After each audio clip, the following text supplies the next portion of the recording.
You know, just this morning, I opened the hallway drawer to look for a spare light bulb, and there it was, an old, unopened pack of fancy napkins, the kind I used to buy just in case we had guests. But it's been years, and no one ever reached for them. I smiled, not because I felt wasteful, but because I realized I don't buy those things anymore, and I don't miss them at all. If you've ever stood in the aisle of a store holding something in your hand and thinking, do I really need this now? This video is for you. Today, I want to share 9 little things many of us stop buying after embracing a simpler life. Not because we've given up, but because we've learned what matters most isn't in the cart. It's in the quiet space we create for ourselves. I'll also tell you about my friend Elaine, who after decades of collecting kitchen gadgets now only uses 3, and says she's never cooked better, so stay with me. This isn't about rules or guilt. It's just a gentle look back at the things we let go of and the peace that came in their place. Number 1, decorative trinkets. Just the other morning, I was dusting the old oak shelf in the hallway. You know the one. It's been there since the kids were still young and the phone used to hang on the wall nearby. My hand brushed against a tiny ceramic bird. Its wing had a chip in it, the paint was fading, but somehow I had never really noticed how tired it looked until that moment.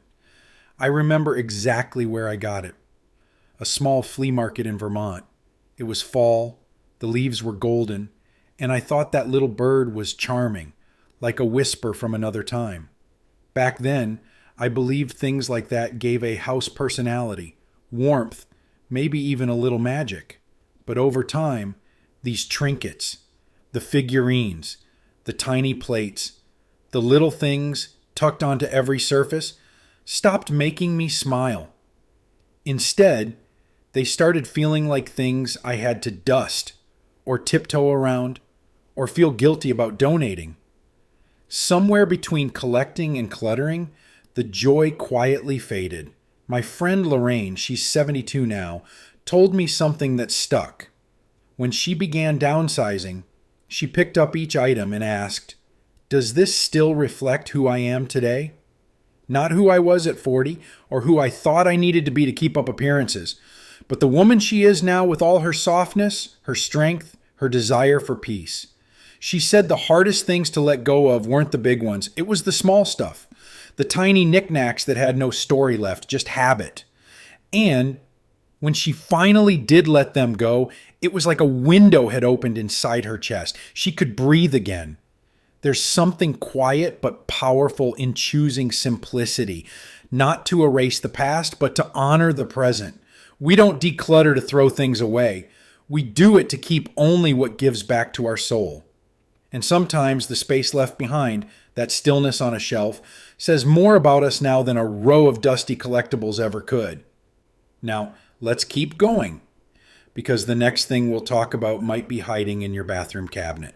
And it's probably been there longer than you think. Number 2, seasonal fashion trends. I was folding laundry the other day, and tucked between my well-worn sweaters was a blouse I hadn't touched in 3 years. Bright orange with fluttery sleeves. I bought it during one of those early spring sales. You know the kind, full of promise and color and the whisper that maybe, just maybe, this year you'd bloom into someone new. But the truth is, I never wore it, not once. It reminded me of something my neighbor Grace once said. She's 7, fiercely kind, and used to love shopping every season. I thought I was keeping up, she told me, but really I was just collecting clothes that didn't quite feel like mine. Her closet had become a collage of trends, crop jackets, neon scarves, shoes that pinched, but none of it made her feel more herself. And I understand that. There's a quiet pressure, isn't there? As if we're supposed to stay in step with fashion's rhythm, spring pastels, summer stripes, fall plaids. But when you've lived enough years, you begin to crave something steadier, something that doesn't expire with the next runway show. What I've learned, slowly, and through many donation bags, is that style isn't something the season hands you. It's what rises from within quietly when you choose a piece because it makes you feel at home in your body, not because it was on sale in April. After 60, we stop dressing to impress the world. We start dressing to comfort the soul. Letting go of those trend driven pieces, it's not about rejecting beauty, it's about reclaiming it on your terms, keeping only what aligns with who you are today in this exact chapter. Because isn't that what true elegance is? We don't declutter to throw things away. We do it to keep only what gives back to our soul. Now, speaking of closets, the next thing I let go of was buried deep in mine, and it had a price tag still on. Let's talk about it next. Number 3, multiple kitchen gadgets. The other afternoon, I opened that third drawer in the kitchen, the one every home seems to have. A little stuck at first, it creaked open to reveal a jumble of things. 3 vegetable peelers, a garlic press I never figured out, an avocado slicer I used once just to see if it worked, and a funny little tool that might have been for coring pineapples. Or apples. I'm not quite sure anymore. I smiled. Not because of the gadgets themselves, but because of the person I used to be when I bought them. Hopeful, maybe. Busy. Convinced that this one new tool would somehow make cooking more joyful, less messy, more inspired. My friend Carolyn, she's 76 now, said something once that stayed with me. I used to think a good kitchen was a full kitchen, she said, but now I think it's just a clear counter, a sharp knife, and enough room to think while I stir. And I knew exactly what she meant, because after 60, cooking isn't about performance. It's not about impressing anyone. It's about feeding ourselves, our bodies, our memories, even our grief, with gentleness. And when a drawer gets too full, it's not just hard to find the potato masher, it's hard to feel peace. Sometimes letting go of those extra gadgets feels like letting go of little dreams. The pasta maker you swore you'd use on Sundays, the mini donut tray you bought for the grandkids but never unwrapped. And that's okay, because those dreams change, don't they? They don't disappear, they just soften. I kept one whisk, the wooden one with a crack in the handle. It's the one I used to make pancakes on quiet Sunday mornings with someone I loved. And that one still sings when I hold it. We don't declutter to throw things away. We do it to keep only what gives back to our soul. Now, let's leave the kitchen, shall we? I want to talk about something else we often collect without meaning to. Something that clutters not just our shelves, but our sense of self. Number 4, duplicates of everything. I was folding laundry the other day, the soft light of the afternoon spilling across the table, and I found myself holding 3 identical white t-shirts. Same cut, same fabric, same little wrinkle under the collar that never quite irons out, and I paused because I don't remember buying 3. Maybe it was a sale. Or maybe, somewhere in my mind, I believed that having more of the same would offer comfort, certainty, even control. My neighbor Louise, 72, once confessed she had 4 pairs of the same black slacks. Just in case one got stained, she laughed.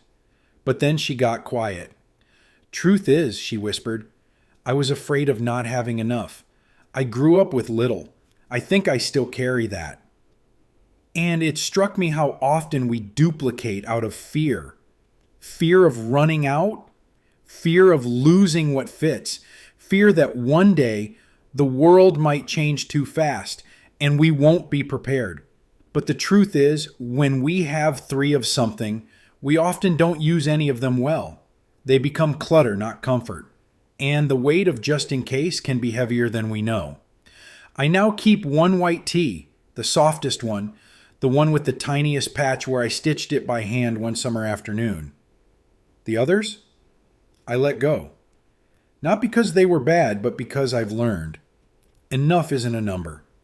It's a feeling. We don't declutter to throw things away.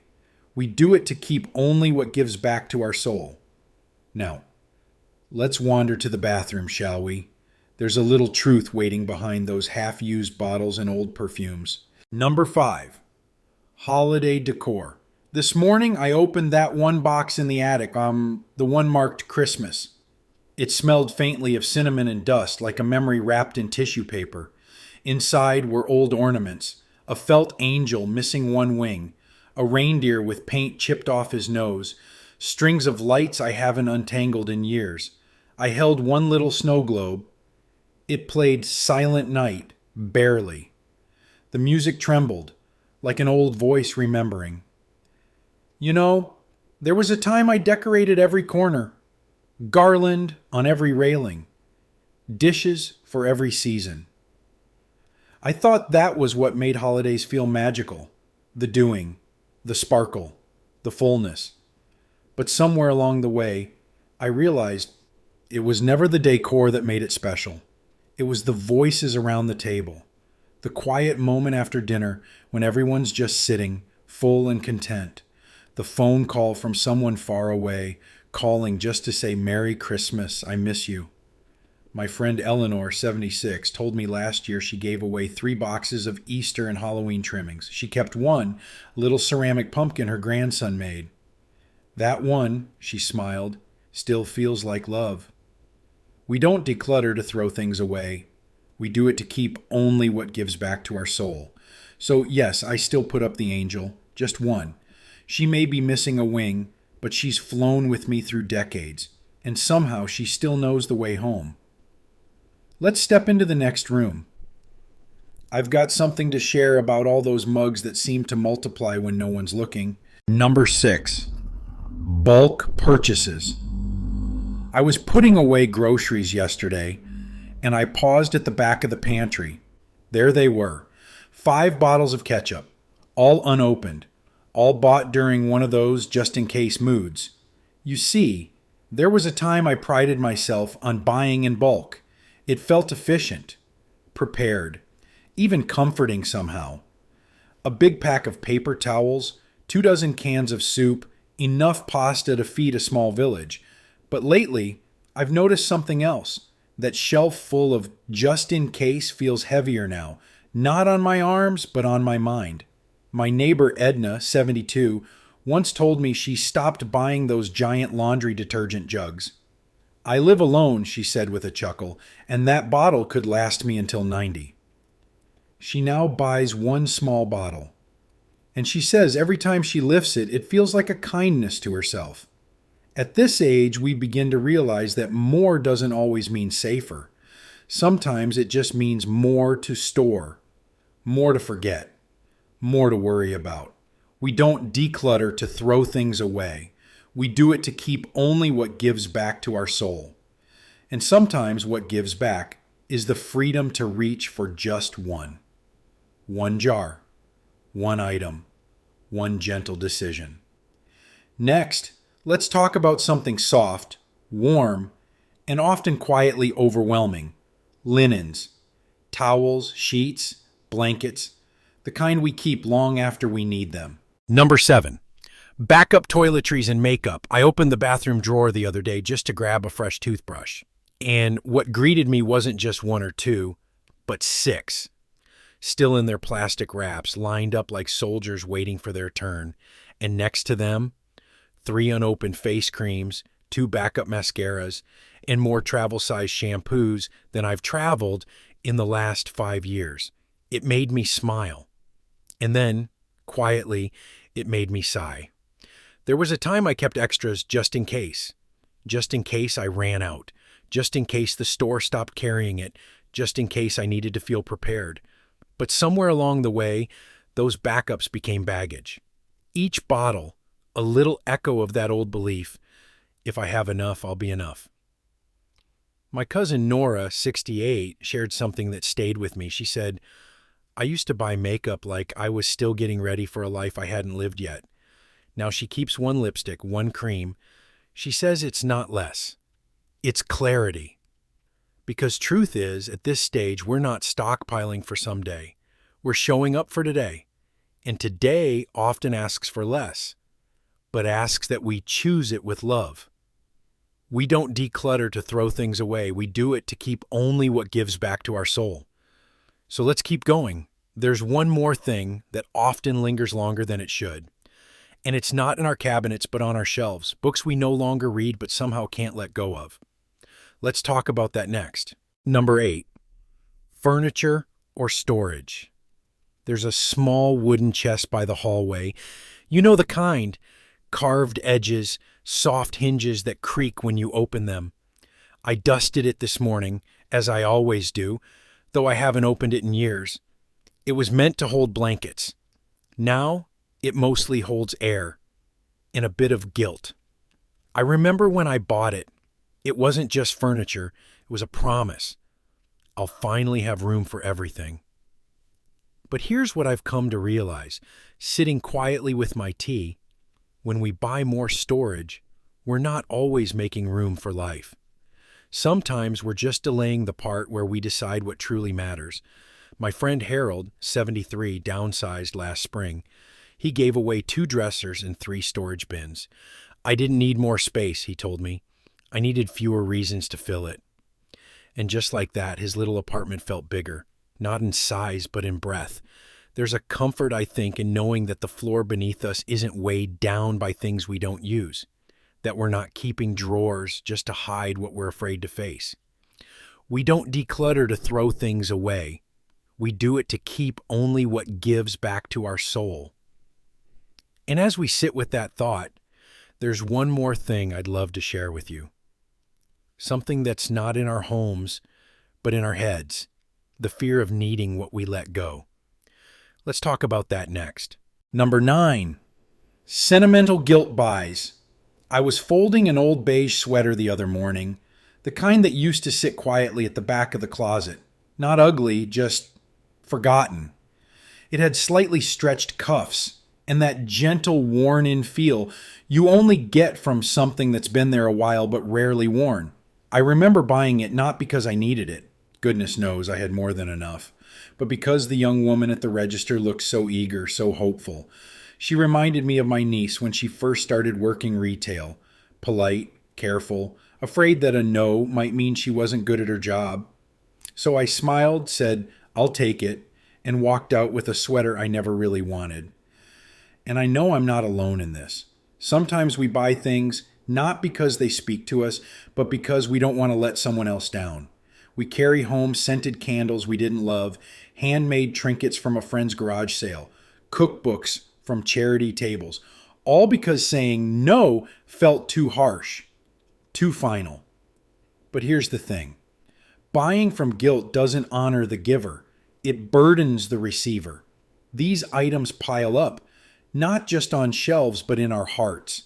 They whisper every time we open a drawer or shift a box. "You can't throw me out. Don't you remember why I'm here?" My friend Loretta, now 82, had an entire bookshelf full of what she called guilt gifts. Little tokens she'd accepted over the years. Not out of joy, but obligation. One day, while preparing for a move, she sat down with them one by one. I remember her telling me, "It wasn't easy at first, but then I realized I was trying to preserve a moment, not the object, and the moment, it already lived in me." That stayed with me, because it's true. We don't need the physical reminder to honor what mattered. The kindness, the connection, the intention, they shaped us already. Sometimes we hold on not because we love the thing, but because we're afraid that letting it go means we're letting go of someone or some version of ourselves. But healing often comes in recognizing that love doesn't live in objects. It lives in the choices we make with care. And maybe, just maybe, the next time we feel that tug of guilt, that soft ache of not wanting to disappoint, we can pause, place a hand over our heart, and say gently, "This moment is enough. I don't need to carry more." As I always say, we don't declutter to throw things away. We do it to keep only what gives back to our soul. Let's hold on to that. And in the next part, I want to take you with me into a little story about space. Not the kind we build, but the kind we breathe in. Just stay with me a moment longer. There's something about folding a dish towel that's been through 100 dinners. The corner's frayed just enough to show it's lived, not worn. I folded one just now as the light slanted across the kitchen counter, and I thought, isn't this what life is too? A bit soft around the edges, but full of quiet purpose. All through this video, we've been walking through things we no longer buy. Not because we're giving up, but because we're waking up to simplicity, to clarity, to the comfort of knowing we no longer have to hold on to everything, to prove anything, to keep up with anyone. I remember my neighbor Jean, who once told me, I used to buy all these little things for the house thinking they'd cheer me up. But then I realized the clutter was louder than the comfort. One day, she donated 5 boxes. Said it felt like exhaling after holding her breath for years. And maybe that's what this whole journey of decluttering is. Not an act of getting rid of, but of letting be. Of saying, this is enough, I am enough. My space, my pace, my soul all deserve a little more room to breathe. Because for many of us, after 60, there's a quiet ache we don't speak of.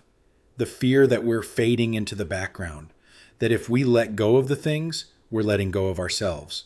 But the truth, the truest parts of you, they don't live in storage bins. They live in laughter, in letters, in the way your eyes soften when you finally feel at peace. So if anything here today touched your heart, I hope you sit with it. Maybe talk to a friend, maybe open one drawer, not too tidy, but to listen. And if you feel like someone else might need this gentle reminder too, share it with them. And as always, I leave you with this. We don't declutter to throw things away. We do it to keep only what gives back to our soul. I'll be here next time, same spot, same tea, ready to keep talking with you. Until then, take it slow and be kind to yourself.